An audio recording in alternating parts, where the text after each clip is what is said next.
This ex-Muslim exposes the true pagan origins of Ramadan. Ramadan is the month in which the Quran was revealed as a guide for humanity, with clear proofs of guidance and the standard to distinguish between right and wrong. So, whoever is present this month, let them fast. But whoever is ill or on a journey, then let them fast an equal number of days after Ramadan. Allah intends ease for you, not hardship, so that you may complete the prescribed period and proclaim the greatness of Allah for guiding you, and perhaps you will be grateful.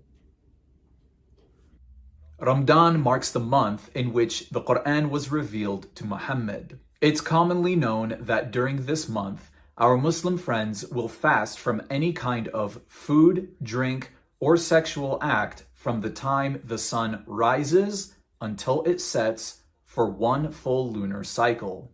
This all sounds simple enough when considering the most basic description of Ramadan. But what is the true meaning of fasting, as observed in Islam, versus what we find described in the Bible?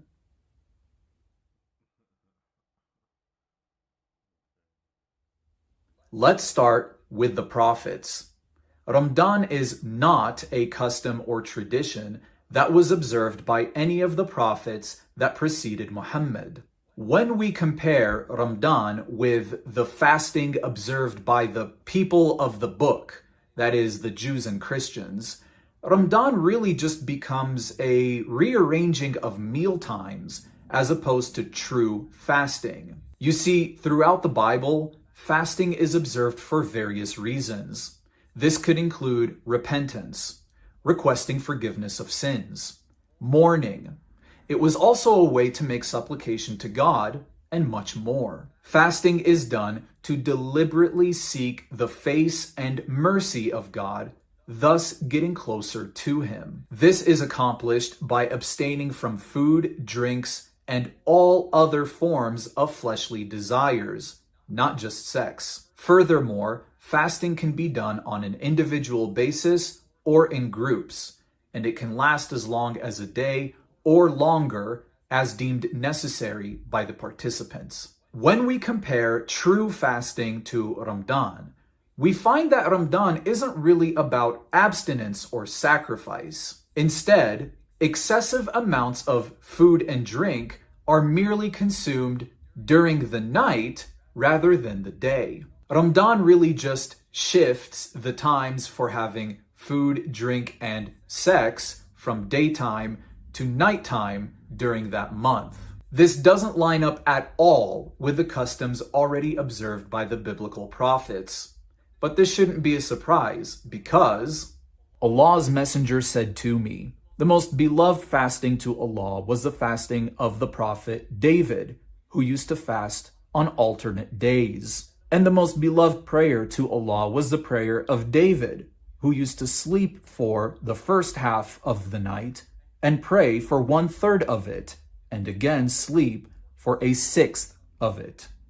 The scriptures never mention King David fasting on alternate days or having an altered sleep schedule for the sake of praying. Clearly, Muhammad was totally clueless when it came to the topic of fasting as described in the Bible.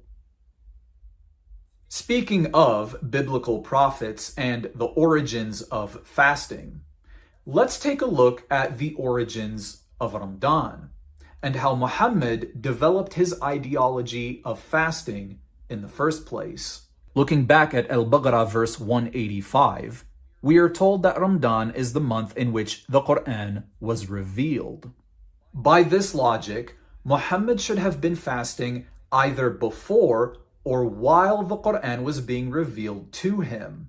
Sahih 6982. He, Muhammad, used to go in seclusion to the cave of Hira, where he used to worship Allah alone continuously for many days and nights. He used to take with him the journey food for that stay, and then come back to his wife Khadija to take his food likewise again for another period to stay. till suddenly the truth descended upon him while he was in the cave of Hira. What I find really interesting is that many of the major prophets of the Bible experienced significant episodes of prolonged fasting, which proved to be vital to their ministries. Moses, Elijah, King David, even Christ himself, all of these individuals fasted as means of spiritual transformation and fulfillment before God. But the same can't be said for Muhammad.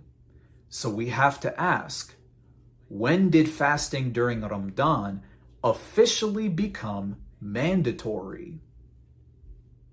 Fasting was already well practiced in the Arabic community, even before the rise of Islam. The pagans of Quraysh had already been used to fasting during the Ashra day, in the times of ignorance, that is, before Islam was revealed. Narrated Aisha, during the pre-Islamic period of ignorance, the Quraysh used to observe fasting on the day of Ashra, and the Prophet himself used to observe fasting on it too. But when he came to Medina, he fasted on that day and ordered the Muslims to fast on it. When the order of compulsory fasting in Ramadan was revealed, fasting in Ramadan became an obligation, and fasting on Ashra was given up, and whoever wished to fast on it did so, and whoever did not wish to fast on it did not fast. Much like the many other customs that Muhammad mimicked from the surrounding polytheistic tribes, Ramadan's true origins are, unsurprisingly, pagan. Muhammad observed the polytheistic Quraysh fasting on the day of Ashra and decided to follow these practices while also commanding his own followers to do the same. However, what's more stunning than this is the fact that even after Allah supposedly revealed to Muhammad the fasting obligations of Ramadan, Muhammad still declared observing the pagan Ashra fast as optional. It's easy to see that Muhammad didn't take abandoning all forms of falsehood and ignorance very seriously. But hold on, we're not done here. Take a look at this hadith. Narrated Ibn Abbas, the Prophet came to Medina and saw the Jews fasting on the day of Ashra. He asked them about that. They replied, "This is a good day, the day on which Allah rescued Bani Israel from their enemy. So Moses fasted this day." The Prophet said, "We have more claim over Moses than you." So the Prophet fasted on that day and ordered the Muslims to fast on that day. Can you spot the contradiction? This hadith says that the Quraysh used to observe fasting on the day of Ashra. But in this hadith, we are told that it was the Jews who fasted on the day of Ashra. So which is it? Was it the Quraysh that fasted on the day of Ashra, or was it the Jews? The answer is surprisingly simple.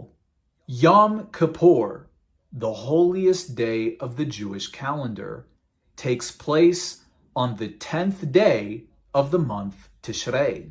The word 10th in the Hebrew language is asara, which sounds almost exactly identical to the Arabic word for 10th, Ashra.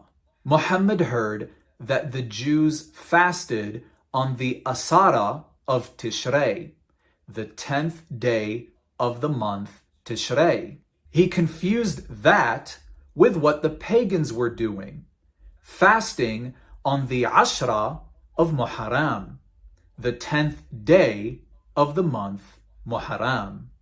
When the blind leads the blind, they both fall into a ditch. When you fast, do not be like the hypocrites, with a sad countenance, They disfigure their faces that they may appear to men to be fasting. Truly I say to you, they have their reward. But you, when you fast, anoint your head and wash your face, so that you do not appear to men to be fasting, but to your Father who is in the secret place. And your Father, who sees in secret, will reward you openly. These are the words that Jesus himself spoke in regards to fasting. The Son of God teaches us that fasting is an incredibly intimate observance between man and God. Christ puts great emphasis on the spiritual humility of fasting, which is meant to be done without showing off or expecting a reward or acknowledgement from others. Fasting is an act of bowing to God's grace and recognizing that He alone is the sole provider for all of our needs, both physically and spiritually. Let's compare these teachings of Christ regarding fasting to the teachings of Muhammad. Allah's messenger said, "Fasting is a shield or a screen or a shelter. So the person observing fasting should avoid sexual relations with his wife and should not behave foolishly and impudently. And if somebody fights with him or abuses him, he should tell him twice, 'I am fasting.'" It's interesting how fasting is used as a method of avoiding persecution by Muhammad and his followers. Muslims are allowed to assert the fact that they are fasting as means of making their opponent feel guilty, thus gaining the upper hand over them. Rather than accepting persecution and considering it an honor to suffer in the name of their God, Muhammad and his companions frequently used Ramadan as a method to avoid such trials for their faith. Fasting, as described in the Bible, is an opportunity to increase in humility before the Lord. So this is the truth about Ramadan. So whenever you see Islam and Christianity, there is a huge distinction because Christianity represents humility and Islam represents pride, ego, and just like being seen by the world with all your good deeds and works. And that's all Islam is about. And so whenever you look at Muslims, they might look good on the outside, but internally, they're not with God. But when you look at Christianity, it's all about humility and seeking after Jesus Christ on a genuine note and not trying to look good externally in front of the whole world. Because you can wear a hijab, you can wear the most modest clothing, but then your heart is as wicked as the worldly people in the outside world. So wearing a hijab doesn't mean anything if your heart inside isn't changed or transformed. And you can only have that transformed by the blood of and the renewing of Jesus Christ, by the blood of Jesus Christ through the Holy Spirit, right? By the renewing of the mind, by renewing your eyes, your ears, through becoming a born-again Christian through the Holy Spirit that comes from God and Jesus Christ alone. So this is the real distinction between Christianity and Islam. And whenever we look at Islam, it is true. Muhammad, that false prophet, he had all of his knowledge. He gained it from all the pagan tribes around him, including Christianity, Judaism, and all these other religions that aren't pagan as well. And so what he did is he mixed monotheistic and polytheistic belief systems, and he mixtured them, combined them together in order to create Islam. And that's the reason why Islam seems like it's a mixture of Christianity, Judaism, and paganism today, because that's all he did, so that he can appease to the masses and bring them all to a one world religion called Islam. So I would just say be aware of Islam because it's a false religion. Remember Galatians 1:8, the word of God warns us of Islam before it became a thing. It says, be aware if any angel comes to you with a different gospel or message than this. And then 600-700 years after the Bible was written, Islam came out because Muhammad had a revelation from a false angel, which is actually Satan masking himself as an angel of light. So remember to read the Word of God. This is why it's so very much important for us to read the Bible, because the Bible actually warns us about false religions like Islam before they even came out, hundreds of years and even thousands of years ago. So just stay blessed up, and don't forget to subscribe, like, comment, and share this video with others that you think this could be edifying to, and I hope you have a blessed weekend. Bye.